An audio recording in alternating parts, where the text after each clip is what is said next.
Number 10. Trying to save the day and blowing your head off. Not all superhero teams are created equal. A prime example of this is Section 8, who are possibly the worst team on the DC roster. They have members such as Six Pack, who's just an alcoholic who attacks people with a broken beer bottle, Dog Welder, who welds the bodies of dead dogs to his enemies' faces, and perhaps most useless of all, Friendly Fire. Friendly Fire has the ability to shoot powerful energy blasts out of his hands that deal devastating damage. Unfortunately, as his name suggests, he is totally incapable of hitting what he's aiming at, and instead always ends up hitting his teammates. This has led to the deaths of a couple Section 8 members, but the worst death has got to be the one that occurred when the team went up against the mini-angled ones. These strange visitors attacked the team, easily dispatching team members like Jean de Baton and Dog Welder. Friendly Fire realized it was up to him, and he had to come through for his friends. As he put it, "I gotta do it. Just this once. Gotta hit what I'm aiming at. I can't let my buddies down. Must hold the power." He unleashed the full force of his blast and blew his own head off, barely being able to utter the word crap before dying. This is a bad death,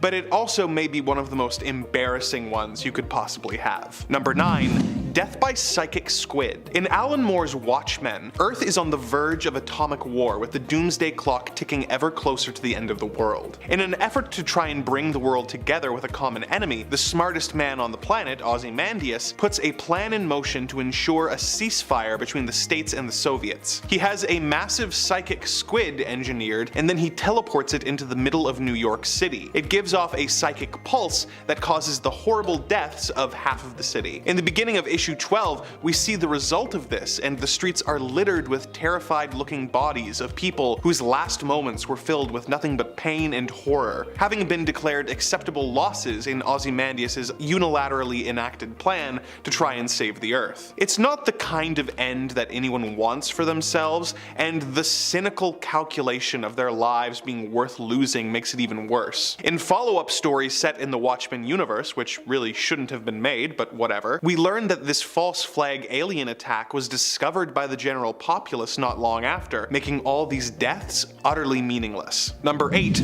Gorilla Grodd. Gorilla Grodd is a Flash villain who, as his name would suggest, is a gorilla.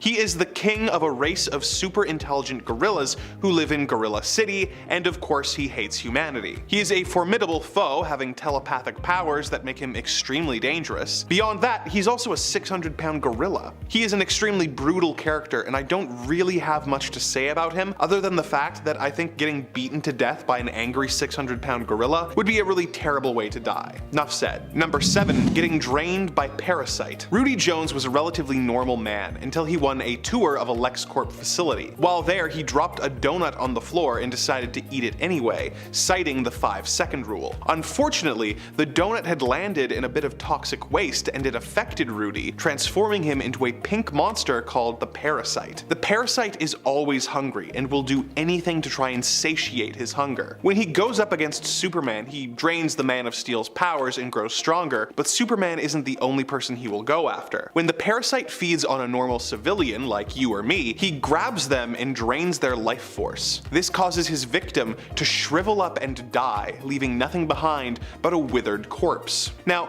coming across any supervillain would be a horrible experience, but being grabbed by a monster who painfully drains away the remaining life in your body as you watch yourself shrivel up until you finally die is not how I want to go. I want to die in a tragic hammock accident. Number 6. Joker Venom. If you were to live in Gotham City, the last person you would want to cross paths with is the Ace of Knaves, the Clown Prince of Crime, the Harlequin of Hate, the Joker. Joker is a total psycho who has absolutely no reverence for human life, often claiming his victims' lives in terrible and painful ways. He's had some brutal kills that were relatively one-off in method, like skinning a man alive in one book, but he typically saves these kinds of deaths for henchmen that have crossed him. If you are a normal civilian coming across Joker, your most likely cause of death will be either getting shot or being poisoned with Joker venom. Joker venom is a special chemical that Joker developed which causes the victim to go into uncontrollable spasms of laughter, which will cause asphyxiation. While this is happening, you would experience vivid hallucinations and madness as the muscles in your face contract into a horrible rictus grin, giving you a resemblance to the man who ended your life. Number 5. Getting eaten. There are a lot of horrible ways to die while living in the DC universe. It seems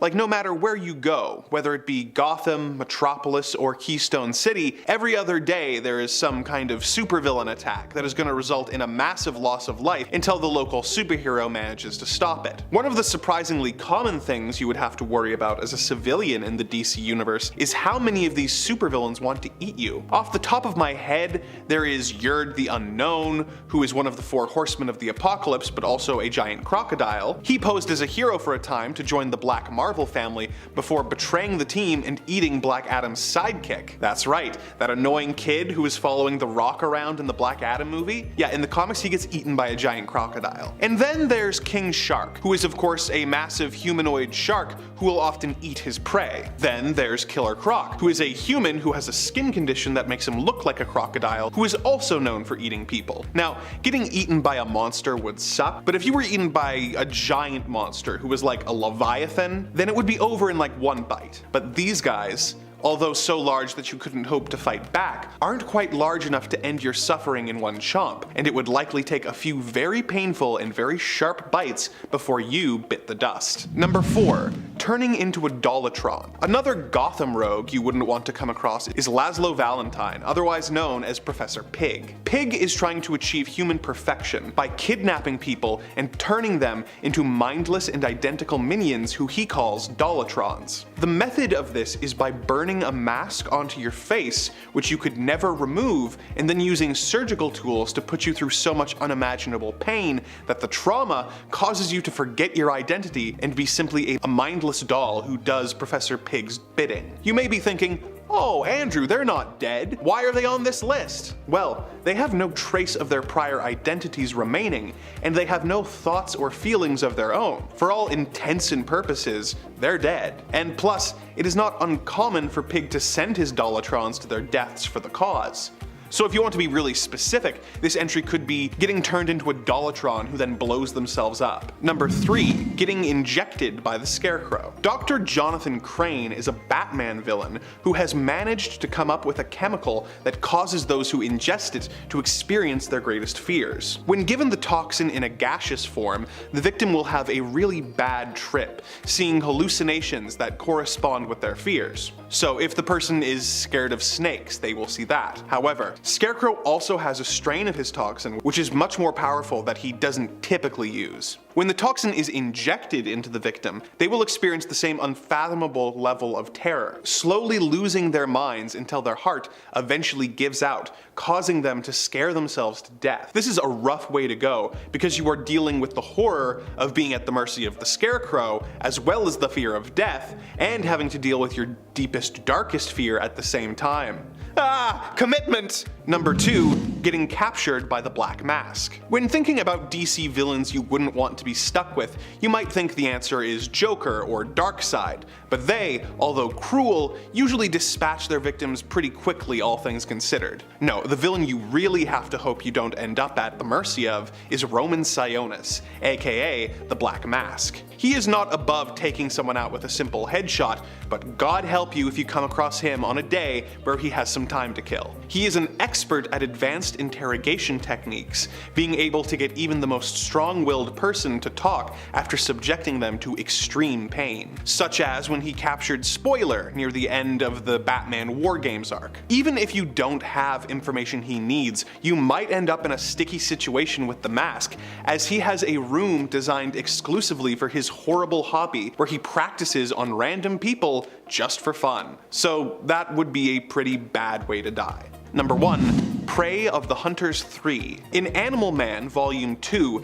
Animal Man is dealing with his daughter Maxine's new powers and her connection to the Red, force that connects all animal life in the universe. Animal Man has a strange map show up on his body, which will lead them to the Red, and he and his daughter set out to find it. Going after them are the villainous Hunters 3, who are essentially eldritch creatures from another dimension. They hide in plain sight by feeding on people that they come across. They slurp out your insides, leaving nothing but your skin, which they then get inside and walk around in. The disguise doesn't last very long before they look absolutely terrifying, with tentacles and pincers popping out of your now deformed skin. It's a rough way to go, and the knowledge that you are now a host to an evil creature who is desecrating your corpse makes it my pick for the worst way to die in the DC universe. Number 10. Reverse Flash Brain Scramble. Reverse Flash is one of the most brutal villains in the DC universe, with his unhinged psychopathy prompting him to end people's lives in incredibly disturbing ways, sometimes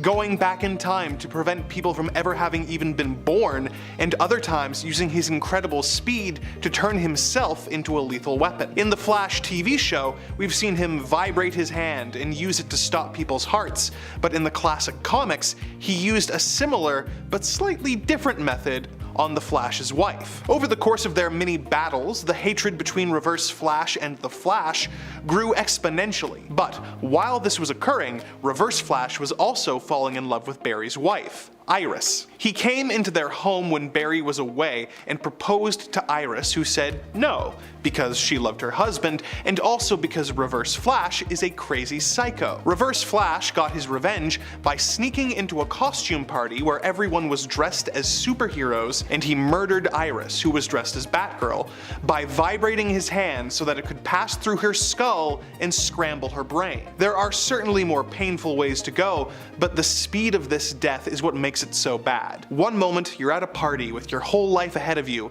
and the next your brain has been torn apart at super speed and you're just gone. Number 9. Jason Todd's death. Jason Todd has had a pretty rough life. He was an orphan living on the streets before one fateful day he attempted to steal the tires off of the Batmobile in Crime Alley. Batman caught him in the act and decided that the best way to help the boy handle his rage was to give him an outlet, training him to be the second Robin after Dick Grayson left to become Nightwing. Things were looking up. Jason eventually discovered that his birth mother was still alive and set out to find her. He eventually found Dr. Sheila Haywood working in a refugee camp in Iran, but discovered that she was being blackmailed by the Joker into letting him steal important supplies. He offered to help his mother, revealing that he was the Boy Wonder, and she led him to a warehouse. Once there, Jason realized that his mother had led him into a trap as she was embezzling hospital funds and felt that if Robin was allowed to live, her operation would be at risk. She turned him over to the Joker, who beat him nearly to death with a crowbar and then left him in the building, which was rigged to explode. So, Jason found his real mother, was almost immediately betrayed by her, beaten up by a homicidal clown, and then blown up. He eventually returned from the dead, but that doesn't change the fact that this was a rough way to go. Number 8. Gentleman Ghost's Unending Torment. Jim Craddock was a highwayman in the 1800s who came to America from England and began being known as Gentleman Jim. He crossed paths with the famous gunslingers Nighthawk and Cinnamon, and although Jim was a criminal, Nighthawk mistakenly believed that he had committed a crime against his wife. As a result, Nighthawk executed Jim in cold blood. Jim came back as a ghost, doomed to wander the earth until he could get his revenge and end the lives of his executioners. Unfortunately for the Gentleman Ghost, his executioners are one of the many reincarnations of Hawkman and Hawkgirl, who are always reborn anew whenever they die. Therefore, there is no way for Gentleman Ghost to fulfill his curse, and he is doomed to never enter the afterlife, having been a ghost for hundreds of years. Now, getting executed for a crime you didn't do is bad enough. Becoming a ghost who can't move on to the next life until he has revenge revenge is worse. But finding out that the people you have to get revenge against are unable to stay dead, therefore making your entire curse unfulfillable, is a whole other level of awful. Number 7. Infected by the Carrier. Appearing in the Batman Journey into Night miniseries from 2005, the Carrier is a villain who was infected with a deadly disease while searching for treasure in a cave. He survived, but as a result, he became deadly to anyone who so much as breathed the same air as him. Anyone who came into contact with him would begin going through painful contractions as they struggled to breathe and began forming large infected pustules and foaming green gunk out of their mouths. Carrier eventually discovered that he could prevent this by wearing a gas mask with reversed filters and set upon a quest for revenge against the man who sold him the bogus treasure map. Huge amounts of people died as a result of Carrier coming to Gotham, and the speed at which they were infected, symptomatic, and finally dead was a horrifying way for anyone unfortunate to cross paths with the Carrier to go. Number 6. Death by Rorschach. The characters featured in Alan Moore's Watchmen are extremely brutal with their enemies, with one of the most aggressive of the vigilantes being Walter Kovacs, aka Rorschach. Rorschach is known for ending the lives of his enemies in increasingly brutal ways. In the book, we are told one enemy got dropped down an elevator shaft. In a flashback, we see him handcuff a man in a burning house, giving him a hacksaw so he would spend his last moments trying to remove his own hand. And in Issue 8, Rorschach electrocutes a man and drowns another with a toilet. I think the most painful method that we see the character use in the story is in issue number 6, when he is in prison. One of the other prisoners approaches him in the cafeteria line, tries to use a shiv against the imprisoned vigilante. Rorschach responds by grabbing a tray of boiling oil and throwing it in the prisoner's face. The man is horrifically burned as Rorschach is dragged away, reminding the various prisoners that he isn't locked up with them,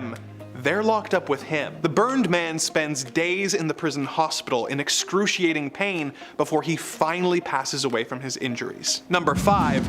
Abattoir's family drama. Abattoir was a Gotham villain who believed that by ending the lives of his family members, he could absorb their life forces and become immortal. He went about destroying his family tree, but was frequently thwarted by Batman. During the Nightfall arc, where Bruce Wayne was out of commission due to a broken spine, and Jean-Paul Valley was the new Batman, Abattoir went after the last living member of his family, Graham Etchison. He put Graham in an elaborate death trap designed to cause Graham as much pain as possible before his death. He put Graham on a bed of nails with a special rig set up that would drop a weight on him every hour or so. With every new weight, Graham would sink deeper into the nails until he would eventually die after several hours. The new Batman went after Abattoir, but was more concerned with punishing evil than he was with protecting innocent lives, and let the villain fall into a vat of molten steel. As a result, Abattoir was unable to lead Jean-Paul to Graham, and he died a slow and painful death. Number 4.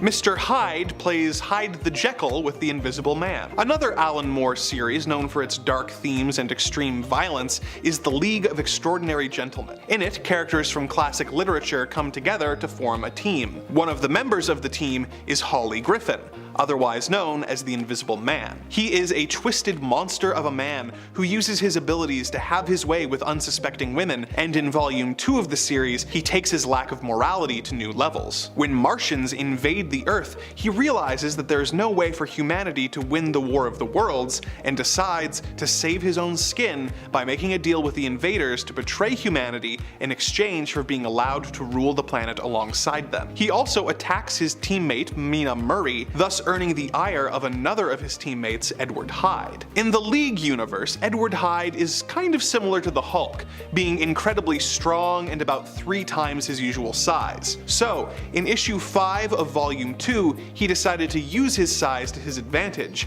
beating and pinning down the Invisible Man. He then spent hours brutally, well, you know, over and over until the Invisible Man died. His remains becoming visible only once he had fully expired after hours of pain and humiliation at Hyde's hands. Number 3. Batman Who Laughs Super Brutal Murder. When the Joker of Earth-22 found out that he was dying, he decided to go on one last spree in an attempt to send Batman over the edge. He took out all of the other supervillains in Gotham, as well as Jim Gordon. He blew up several buildings and captured captured Batman. He forced the Dark Knight to watch as he ended the lives of the parents of kidnapped children in front of them before infecting them with the Joker toxin. In order to stop the madness, Batman broke free and broke the Clown Prince's neck. When he did this, Batman was inadvertently exposed to a Joker toxin, which corrupted his mind and gave him the Joker's sick and twisted sense of humor and murderous desires. This Batman went on to kill the Bat family, as well as the entire Justice League, before using his evil cunning to take over and destroy his world. His methods of taking out his former teammates were all awful, but the most despicable of them has to be how he took out Superman and his family. He brought Superman, his son John, and Lois Lane together, and then exposed Clark and John to black kryptonite. This particular strain of kryptonite drives Kryptonians insane, and as a result, Clark and John ripped Lois apart before attacking each other, as the Batman Who Laughs watched their cruel and messy demise. Number 2. Anything involving the Spectre. The spirit of vengeance in the DC universe first appeared in More Fun Comics number 52. He was originally a demon named Aztar, who was helping Lucifer try and take control of heaven. He eventually had a change of heart and surrendered to the Archangel Michael. As a means of atonement, his memory and consciousness were wiped, and he was transformed into the Spectre. He is divinely powered, being capable of almost anything he can imagine, can travel between dimensions, and can shoot energy blasts. He's immortal and capable of flight, intangibility, possession, telepathy, and telekinesis, just to name a few of his powers. In order to temper this power, he must be bonded to a human host, with this most often being Jim Corrigan. Spectre has no limit to his power, but is bound by the morality of his host, who often prevents him from unleashing the full wrath of God upon his enemies. He is known for subjecting his victims to fates worse than death, before eventually subjecting them to death as well. Over his years in the comics, he has used some strange and disturbing methods to dispatch his enemies, such as aging them to death, melting them, cutting them in half with a giant pair of scissors, turning a man into a sentient and feeling mannequin who is then dumped in a fire and painfully burnt, turning a bunch of junkies into his fingertips and then injecting them with liquid fire, or in one extreme case, burning down an entire country. Number 1. The Omega Sanction. The villain Darkseid is perhaps the most evil being in the DC universe, being a frequent foe of the Justice League. Sure, he might destroy you with his incredible strength, or even with the use of his Omega beams, which are essentially deadly energy beams that always find their target, usually reducing the victim to ash. That's bad, but it could be worse. If Darkseid instead used the Omega Sanction. The Omega Sanction traps you in an endless series of lives, each one more painful and awful than the last. So, you don't just die a horrible death, you die horrible death after horrible death without respite forever. It doesn't get much worse than that. Number 10. Green Arrow. Now I'm sure we all know who Green Arrow is, so I won't dive too deep into his backstory, but I will give you a little taste just in case you're not super familiar. Now Oliver Queen, aka Green Arrow, is a vigilante superhero who fights crime in his home of Star City, using archery, martial arts, and technology. Not to mention by day he is also a wealthy playboy and billionaire industrialist turned outspoken socially progressive politician. Honestly, just think Batman, but way less sad and with arrows. Needless to say, he is a good superhero, and unfortunately he met an untimely end back in 1995. Here's how that story played out. The Russians planned on planting a bomb that releases a bacteria that would destroy millions of buildings in Metropolis, killing all of the people inside of them. The bomb works when two people put their hands on the detonator. While the bomb is in transit on a plane, for some reason Green Arrow put his arm on the detonator, knowing that if he removes his arm, the bomb would explode. Superman showed up and suggested that they would just cut off the appendage with his heat vision, but Oliver for some reason refused. In the end, the bomb went off and Green Arrow became, well, no more. Check it out for yourself in 1995's Green Arrow number 99 all the way to 101. Number 9. Rorschach's Death. In the last issue of the original Watchmen limited series entitled A Strong and Loving World, we get a truly shocking reveal. Ozymandias was actually the bad guy all along. Turns out he was responsible for the death of thousands in New York, the death of the comedian, the accusations on Dr. Manhattan, and the framing of Moloch. Sure, that's shocking to say the least, but there's actually a lot more, as is what happens after that's truly shocking. Now, don't get me wrong, Ozymandias' intentions were good. He did all that he could to prevent a nuclear war between the Soviet Union and the US. But it was still an injustice for Rorschach, and he wanted to expose Ozymandias. Setting out to do so, Rorschach encounters Dr. Manhattan and tells him what's actually happening. Dr. Manhattan tried to stop Rorschach from exposing Ozymandias, but Rorschach responded by saying that Manhattan had to kill him to stop him. In a shocking turn of events, Dr. Manhattan actually did so and vaporized Rorschach and chose to believe in Ozymandias' cause instead of anything else. Now, if you haven't already read this limited series, I highly recommend that you go back and check it out, starting with 1986's Watchmen, number 1. Number 8. Sue Dibney's death. Now this sad death takes place during the Identity Crisis storyline, and it's actually what sets it all in motion. Now if you're not familiar with Identity Crisis, it's basically a love story wrapped inside a murder mystery, with a concerted effort to bring a real world crime and quote unquote darkness to all of the Justice League. Now it all starts with, like I said, the death of Sue Dibney, the elongated man's wife, and from there it just spirals into a story of lines being crossed by both supervillains and heroes. Addressing heavy topics like forced mind wiping, the story made some readers pretty uncomfortable to say the least, and when all was said and done, the family members of a few heroes were dead and the reputations of others were completely tarnished in brand new ways. It's eventually realized by Dr. Midnight, Mr. Terrific, and Batman, all separately I might say, that Sue was murdered using some pretty familiar technology. However, it wasn't done by someone that we would expect. Now if you don't want to hear this, I will say cover your ears, but honestly you probably already know this by now. The murderer was Jean Loring, the wife of the Atom who was committed to Arkham Asylum after she was discovered. Now there are definitely two viewings of Identity Crisis. One is a dark tragedy reflective of the real world that we all live in now, and one is a tenaciously destructive tentacle of the Watchmen squid monster, still sort of wriggling around 15 years later. But I've only seen the former, but if you do see the latter, let me know in the comments below. Now if you haven't read it and want to give it a go, check out 2004's Identity Crisis number 1 all the way to 2005's Identity Crisis number 7. Number 7. Barry Allen's death. First of all, I just want to get it out there that the Crisis on Infinite Earths event is absolutely insane, and if you're not familiar with it, you should 1000% give it all a read. Put simply, it was an attempt to reboot the entire DC universe because everything had become a bit too confusing, and obviously DC's way of doing that was to just get rid of the multiverse and many of its characters, one of which being Barry Allen. Near the end of the event, Barry made the ultimate sacrifice by literally running himself to death in order to save countless lives. What he did is, in order to put a stop to the Anti-Monitor's plan to destroy the world with his antimatter cannon, Barry ran so fast that he created a speed vortex that would absorb the power of the cannon, but he ended up dying in the process. For years, the character remained dead, leaving the mantle to Wally West, the original Kid Flash, to serve as the Scarlet Speedster in his stead. Eventually, this story was retconned and it was revealed that Barry didn't actually die. But back in the day, this supposed death really hit home, and that's why it deserves a spot on this list today. Check it out for yourself in 1985's Crisis on Infinite Earths, number 8. Number 6. Supergirl's death. Now remember how I just said Crisis on Infinite Earths was an absolutely insane storyline and killed a ton of heroes? Well, sadly among those ranks was also Supergirl, losing her life one issue before Barry loses his. Now like I said before, the storyline was all about simplifying the DC universe and having it go back to its roots. And since there was originally only one Kryptonian on Earth, that meant Kara had to go. I'm glad to say though that the character was at least able to go out like a hero as she battled it out with the Anti-Monitor, who kept hitting her with lethal doses of his energy. She kept on fighting though until a lethal blow sadly took her out. Like the true hero she is, she sacrificed her life for her cousin Superman and died in his arms. Later we see Superman leave his Fortress of Solitude with the body of Supergirl wrapped in her indestructible cape, and he sets her free in space, promising to remember and miss her forever. Although this death was not as impactful as Barry's, I would argue that Supergirl's was much more shocking, as it was much more immediate than Barry's. Readers actually got to spend a few moments with Barry despite actually knowing that he was gonna die, while Kara's kinda just came straight out of left field. Check it out for yourself in 1985's Crisis on Infinite Earths, number 7.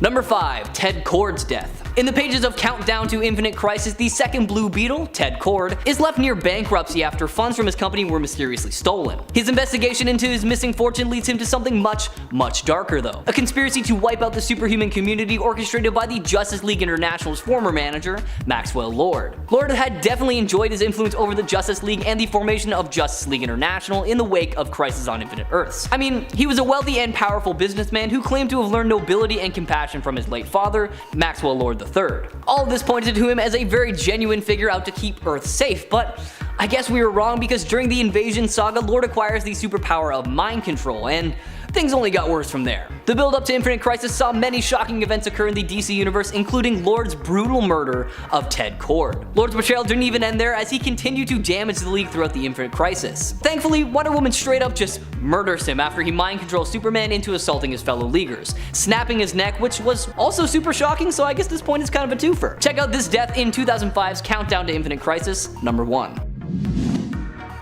Number 4. Superman's death. Wonder Woman Dead Earth. This Wonder Woman storyline follows Wonder Woman being accidentally awakened by a group of survivors from a centuries-long sleep at the Batcave. Diana discovers the Earth has been reduced to a nuclear wasteland and is infected by mutated insectoid creatures. Now what does this have to do with Superman, you ask? Well, in issue 3 of this miniseries, Diana and Cheetah head to the Fortress of Solitude to see if Superman is still alive and well and can help them protect the people of Earth. Upon entering the fortress, they are greeted by robot Superman, and Diana gets quite the shock to say the least when she sees Superman dead on his throne. And it only gets worse from there because it turns out she was the one who killed him. Flashback all those years ago to that huge war, and we see the US release a full armada of missiles against all the Amazonians. Clark knew they were going to be targeting Smallville as well, so he went to go protect his family, which left Wonder Woman to defend Paradise Island alone. Now there were far too many missiles and her home wound up being destroyed. She completely lost it and started pummeling Superman, ending his life with a punch straight through his chest. Now the way that this was drawn is absolutely beautiful, so check it out for yourself in 2020's Wonder Woman Dead Earth number 3. Number 3. Alex DeWitt. For so many heroes, one of their biggest fears is that their secret identity will get out and put their loved ones at risk. So generally they do anything and everything that they can in order to prevent that from happening. In Kyle Rayner's case, he learned the hard way what happens if you're not careful enough. After taking over the Green Lantern mantle from Hal Jordan and receiving his power ring, Rayner seeks out his girlfriend Alexandra, or Alex DeWitt. DeWitt wasn't sure what to make of the new power Rayner had acquired, but eventually she decided to help Rayner control and understand the potential power he had command over. Probably not the best idea because he came home one day and found out that she had been killed by the supervillain Major Force and had been stuffed into a refrigerator. Kyle, obviously upset and motivated by anger and regret, sought out Major Force. Kyle almost killed Major Force before his ring runs out of power. Major Force then takes over the fight until his green rocks that powers the power rings turns into a lantern battery and charges Rayner's ring back up. Rayner finally subdues Major Force, but when he begins to interrogate Major Force over why he was there and why he killed DeWitt, the police arrived and tried to take Rayner away. Now Rayner obviously flees and runs into Alan Scott, who tries to console him over his loss. DC writer Gail Simone, now a legend in her own right, was absolutely horrified that the company consented to kill a female character and in such a gruesome way, merely to motivate the male protagonist. That's when she coined the term women in refrigerators for any time women in comics were killed, seriously injured, sexually violated, or depowered merely to motivate male heroes. And she published a long list of such cases, so go check it out for yourself. Now check out her death for yourself in 1994's Green Lantern Volume 3, number 55.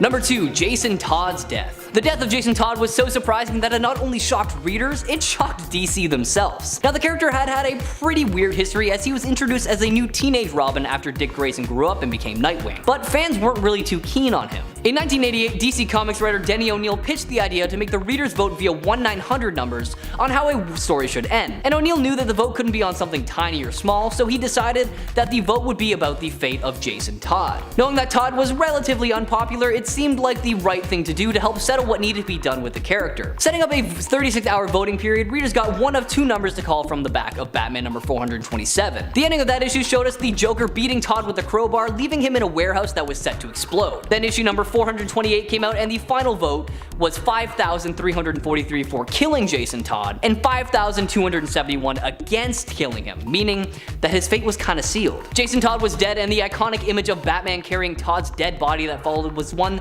that is still recognizable to pretty much everyone today. Now years after the event, O'Neil revealed that there was someone who programmed their phone to call every 90 seconds for 8 hours. That person chose the same option every time, for Jason Todd to die. Totaling around 320 votes from that one person alone, O'Neil has gone on record saying that that one person is the entire reason that Jason Todd died. So I guess they're also the reason that we have the Red Hood, so thank you? I don't know. If you're not familiar with this storyline, aka a death in the family, check it out for yourself starting with 1988's Batman Volume 1, number 426, all the way to 429. Number 1. Death of Superman. Now of course, we have to talk about this one, we can't not. In 1992, the writers of the Superman titles had had enough of the Man of Steel and decided to just straight up kill him. Okay, not really. In response to not being able to do their original story, which was to have Lois Lane and Clark Kent get married, due to all the conflicts with the then upcoming Lois and Clark The New Adventures of Superman, the writers were racking their brain trying to figure out what to do, and they ultimately landed on this storyline. The way they pulled this off was they introduced a new character, an almost unthinkable monster whose only purpose was to destroy things. Known as Doomsday, this monster caused some serious destruction towards Metropolis. Jump forward a little bit to 1993 and we see Superman take on this unstoppable bad guy. Obviously Superman was able to take him down because you know, he's Superman. But both Doomsday and Superman ended up succumbing to their injuries at the end of the fight. Now, while some superheroes have been resurrected multiple times, this was the very first time that Clark Kent had bit the dust, and it sent shockwaves through the entire world of DC Comics. The aftermath of the story followed how the world reacted and who showed up to take its place, the latter part featuring the introduction of several new characters who stuck around to help later form the DCU. Death of Superman is one of the most far-reaching media events in comics history, and to this day it still stands as such, and that coupled with the return of Superman changed the rules for DC, opening the door for anyone to come back to life. So check out the storyline for yourself so you can see firsthand exactly what this death meant to the DC universe, starting with 1992 Superman, The Man of Steel Volume 1, number 18. Number 10, Stephanie Brown. So after months of training from Batman, Stephanie Brown served as Robin during patrols. Nice, not a bad gig at all. Things were going well with the duo, you know, fighting crime, taking ass, kicking names, until she was captured by Mr. Zsasz and she resorted to using lethal force against him. That's a big no in Batman's eyes, so he fired her. Not even a write-up? Come on, dude. Even though she was saving his life, I mean, no, alright. So her next step was to steal some plans and attempt to regain Batman's trust by going after Gotham's criminal underworld. Sneaky sneaky. This didn't go as planned and a city-wide war erupted. Oof! Yikes. It wasn't long before Stephanie was captured by Black Mask. She was then tortured in order to spill the beans on Batman. So after a harrowing escape, she makes her way to Leslie Tompkins' clinic, in rough shape of course, and her injuries were too much to recover from, and Stephanie Brown died with the Caped Crusader by her side. How lovely and also how tragic. Number 9, Black Mask. Yeah, I figured this would be a suitable place for this one. Making his first appearance in 1985 back in Batman issue 386, Black Mask, also known as Roman Sionis, met his demise in Catwoman Volume 3, issue 52. See, this is why you don't threaten the people that are close to Catwoman, because after breaking out of jail yet again, Deathstroke offers Black Mask a spot in the society, to which he accepts. I'd probably accept too, that sounds like a pretty cool society. Any society's cool in that book. All the while Red Hood is dismantling Black Mask's control over the crime going on in the city. Black Mask, being Black Mask, decides to keep running his mouth and threatens the people closest to Catwoman. So what does she do? Shoots him in the jaw, killing him in the process. Wrong move, bucko. I really enjoyed how they killed him off in Birds of Prey. I was kind of hoping it'd be similar to this, but being blown up, I'm fine with that. That works like a charm as well. Number 8, Guy Gardner. Taking place in a prequel to the Injustice Gods Among Us storyline, we find Superman as the leader of Earth. Makes sense? Look at him, I mean, all those powers. Of course. Using his powers to brutally enforce peace, Green Lantern, aka Guy Gardner, wasn't really a fan of his whole concept. Good Guy Gardner. He was also onto something after all, because Guy eventually discovered that Superman had been an ally to the Sinestro Corps. Traitor. So he goes and gathers his own army, the Green Lantern Corps. Hal Jordan actually took Superman's side here, but that's only because he originally thought that Guy had killed John Stewart, which in fact Sinestro actually did. Got a little, quite the triangle we got here, boys. Hal ended up tearing off Guy Gardner's arm, Bucky Barnes style, before leaving him for death. Not a good way to go. Number 7, Blue Beetle. During the events of Countdown to Infinite Crisis, Ted was tracking a signal from a bug. He followed it to Checkmate headquarters in Switzerland. Upon arriving, he finds files containing all the information of all Earth's superheroes. I'm talking their strengths, weaknesses, identities even. A lot of bad stuff. And then in comes Black King and, drumroll please, Maxwell Lord. The longtime ally had been planning to use Brother Eye and the Omax to kill all of Earth's metahumans. So once the files were deleted, Ted makes a run for it. Stopped by an OMAC and locked up, Maxwell comes in to deliver the final bullet to his head, right after he tells Maxwell to rot in hell, that is. Number 6, Darkseid. Yeah, you heard me. In the final Crisis event, Batman himself killed Darkseid. Now, of course, Batman had to break his only rule to do this, but I mean, come on guys, it's Darkseid we're talking about. We can make an exception. By the time issue 6 rolls around, the world is on the brink of destruction. So Batman decides he's going to use the exact same bullet Darkseid used to kill Orion. So Batman aims and fires it right at his shoulder. Darkseid panics and tries to switch bodies into Detective Dan Turpin, but Wonder Woman comes in, uses a lasso of truth, and releases Darkseid's consciousness from Turpin's body. And at the same time, Batman died.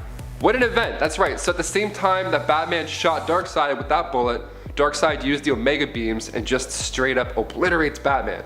Batman ended up teleporting to prehistoric times, but we can't not include that in this list, part of this moment. Number 5, Captain Atom. Taking place in the Kingdom Come miniseries, the world is in a future with our favorite superheroes much older. Basically out of touch with the times. So the new generation of superheroes are running free, doing all the dirty work. Most of these offspring are children of past superheroes. Some of the new heroes, however, end up kind of being dicks. Yeah, they're becoming a threat, being irresponsible, and they're pretty dangerous. So Batman, being Batman, wanted to ensure a safe future and prevent a war between all of the supers. Not a bad idea, but a little too late. Captain Atom then lost a fight to Parasite. The end result, Captain Atom being ripped apart, causing a nuclear explosion that decimated the entire state of Kansas. Sorry, Kansas. Oops, my bad. Number 4, Martian Manhunter. Your kind will fail. Your kind will always fail. Those are some of the last words spoken by Martian Manhunter in Final Crisis 1, after he gets trapped in a prison. He had originally went there to be undercover as John Jones, and regularly reported back to Batman. Then the villains broke 3 and he was left behind. Ooh, not good. Human Flame had given the villain Libra instructions to kill Martian Manhunter.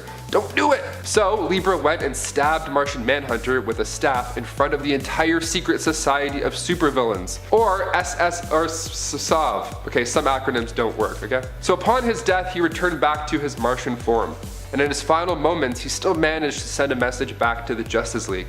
What a trooper! They held his funeral on his home planet Mars, with Superman giving the eulogy. Can you do mine as well, Superman? My eulogy, please? In time, not now, just like when it happens. Thanks. His final moments were expanded on in the Final Crisis Requiem storyline, teaching us more about his homeworld and the inhabitants of it. Number 3, Wally West. Heroes in Crisis 9. So after visiting the sanctuary, trying to avoid another flashback scenario, past Wally West leans in to break future Wally West's neck. In order to close the timeline, one of the Wallys has to die, right? So then Blue Beetle, Batgirl, Harley, and Booster, they all land and they're super confused seeing what's unfolding. Then they see Poison Ivy, who was presumed dead at the time. So future Wally knows how he feels, so he helps him up and reassures him that he's not alone. And as he himself was there just 5 days prior. Don't kill, don't run, just talk and listen. Pretty solid advice. He goes on to explain that if people could see that even the strongest of heroes are hurting inside, that they need to talk to people. Which is a pretty solid line. I feel like a lot of people reading this could use that advice in their own lives in some way. Booster suggests not killing Wally, but instead completing the loop. So by bringing back a speed clone from the 25th century, that way the old Flash can live on, and the young Flash does the loop over. Kinda like how Cap took the stones back in time to complete that loop. See, while Cap's still alive, he's kinda not because he's stuck in that loop, right? So he's gone, but he's not. But he's gone, but he's not. He's gone. The Heroes in Crisis storyline to take out Wally West went under fire. Like, I mean, what do you guys think? Were you a fan of how the deconstruction of Wally West came about? Let us know down below. Let's talk about it. Number 2, Connor Kent's death. Taking place in the Infinite Crisis storyline, Superboy is killed by Superboy Prime. What? So the other dimension Superboy Prime basically gets jealous and wants to take Superboy's spot in the Paradise dimension. He thinks he's more fitting. Yeah, okay pal, whatever you say. So Superboy Prime attacks him and kicks his ass. Backup arrives, that being the Teen Titans, Doom Patrol, and the Justice Society of America, but the next encounter ends much worse than the previous. Connor and Prime go at it, and eventually Superboy crashes them both into Alexander Luthor's multiverse tower, causing this massive explosion, stopping Alexander from destroying New Earth. Dying in the arms of Wonder Girl, Connor is told by Cassie that he saved the Earth. And in a glorious last line, he says, "I know, Cass, isn't it cool?" And then he dies just moments before the rest of the gang showed up. Superman mourning his death is actually just heartbreaking. And finally, number 1, Hal Jordan Parallax. Parallax entity is the sentient embodiment of fear, the symbol of fear, rather. So once Hal Jordan becomes the Green Lantern after Abin Sur in Sector 2814, Sinestro made Parallax choose Hal Jordan to free itself from the central battery. Parallax spent many years influencing Hal over time, causing doubt and fear to flood his mind. Once the destruction of Coast City happened, that plus the central battery that Hal destroyed, the entity Parallax was able to latch itself onto Hal Jordan's soul. Not good. Hal's strong willpower made this plan take years to be complete, but once Cyborg Superman helped destroy Coast City, He could only hold on to that willpower for so long. Pushing through all of the anger and grief, Hal Jordan ended up sacrificing his own life to reignite the Earth's sun. That a boy, Hal. This is actually a really sad moment. Like, holy